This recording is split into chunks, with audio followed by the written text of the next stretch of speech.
You have to sell your house, Sarah. My mother's voice pierced the air, sharp with desperation. Jessica needs that money for her divorce settlement. I sat at my parents' kitchen table, clutching my coffee mug so hard my knuckles blanched. Sunlight poured through the window, painting golden streaks across the worn oak table, a relic of countless family dinners. But today felt more like a courtroom, and I was on trial. 15 years, I said, my voice quivering with barely contained fury. I worked 15 years for that house. It's everything I have. My father snorted, his eyes narrowing. Everything you have? What about family? What about your sister? She's about to lose it all in this divorce. I'm Sarah, 35. And I never imagined I'd be battling my own parents over the home I'd fought tooth and nail to own. I run a cozy gift shop in downtown Austin, a business I built from nothing, 60-hour weeks, a cramped studio apartment, every penny scraped together until I could finally claim my dream home. Meanwhile, my sister Jessica? She married Daniel, a slick real estate tycoon, straight out of college. For a decade, she jetted off to Europe and threw extravagant parties while I was grinding away. Now with Daniel ditching her for his 20-something assistant. My parents expected me to pick up the pieces.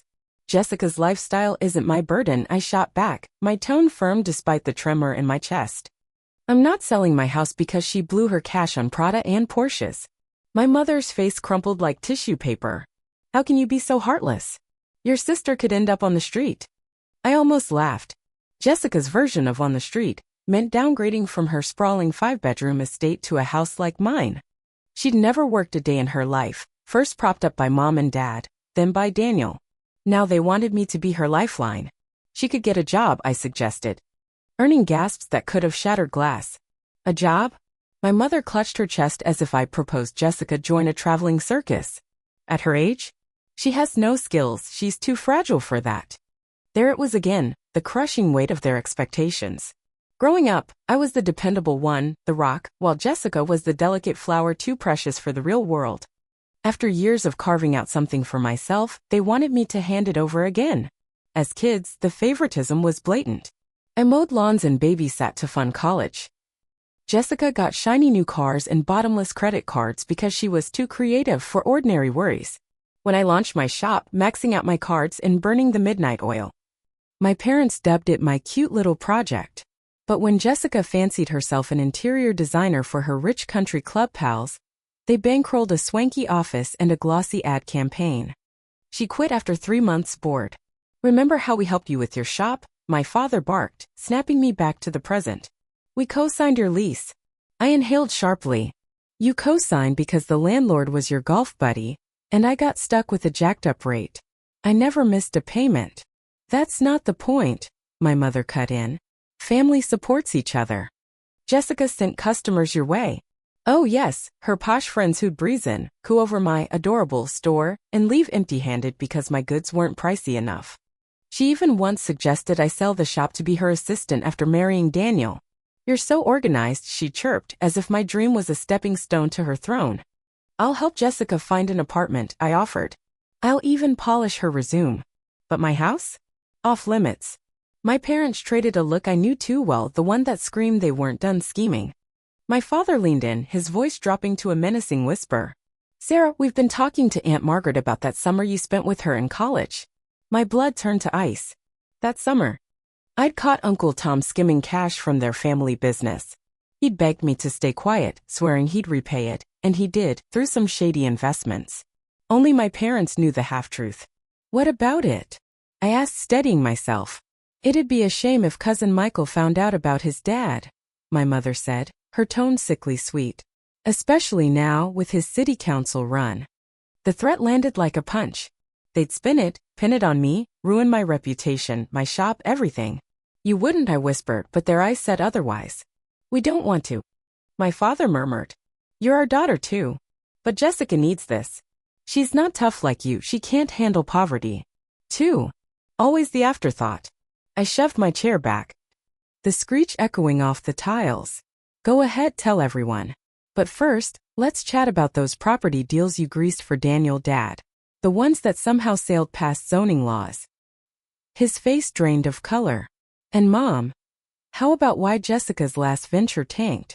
That investor cash that wound up in her personal account. Her hands trembled. We were protecting her, she cried. No, I snapped, grabbing my purse. You enabled her. And now you're ready to torch me to keep it up. Not this time. I stormed out, heart hammering, mind blazing with clarity. I was done being their doormat. The next week was a whirlwind of furious calls and texts. Jessica sobbed in my shop, turning customers into her audience. My parents rallied the relatives, spinning tales of my betrayal. But they didn't dare mention Uncle Tom. My counterstrike had them cornered.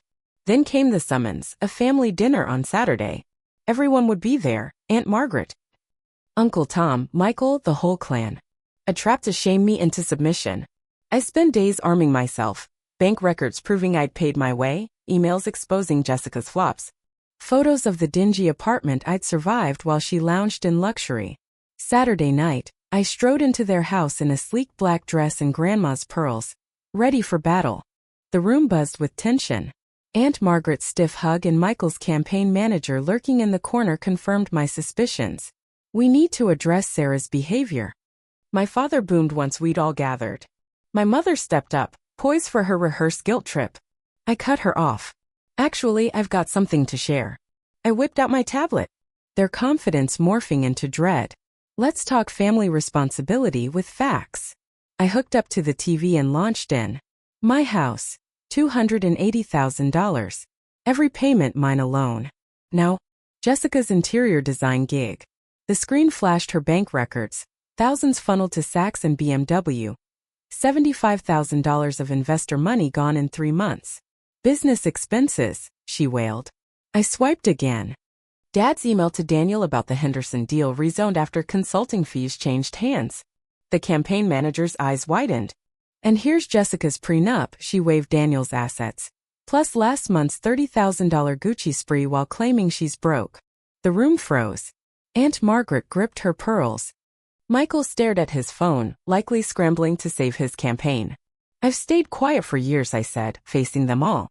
Watched Jessica burn cash while I built something real. But I won't be blackmailed. My mother's voice quaked. After all we've done for you. Done? I laughed. Like charging me above market rent for my shop? Or funding Jessica's whims while I paid my own tuition? Enough, my father roared. This is private. You made it public, I shot back. Jessica fled in tears, my mother trailing her. The campaign manager bolted. Relatives scattered. And I stood firm as their narrative imploded. Later my father hissed. Delete those emails or else. Too late, I said coolly. My lawyer has copies. Anything happens to me, the ethics board gets them. Aunt Margaret intervened, dragging him away, leaving my mother to sob. How could you? How could you threaten me? I countered. Or hide Jessica's theft? I walked out, their pleas fading behind me. The weeks after were a fresh start. I cut ties, new number, blocked emails, and poured myself into my shop. Jessica's last visit was a meltdown. I sold my Mercedes. I'm in a 2-bedroom, like a peasant. You're normal now, I said, unfazed. Get a job. Grow up. She blamed me and stormed off. I never saw her again. Word trickled in. She'd moved back with our parents, whose finances crumbled under scrutiny.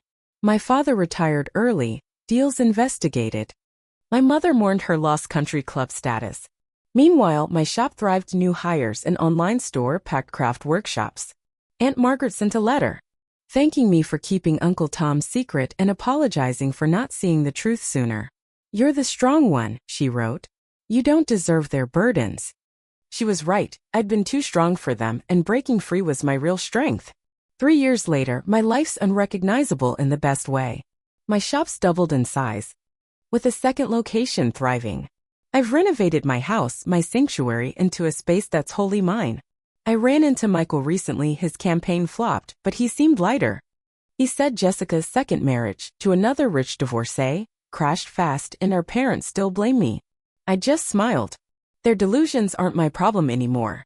Last month, Cousin Emily's wedding invite arrived with a note. You taught me to stand up for myself. Please come. I said yes. Family can't scare me now, they've got no hold on me. My house, the one they tried to take, stands as proof of what I've earned and what I'll never let go. Every morning, I catch my reflection in the new bathroom mirror and see a woman who finally chose herself. And damn, does it feel good to be home.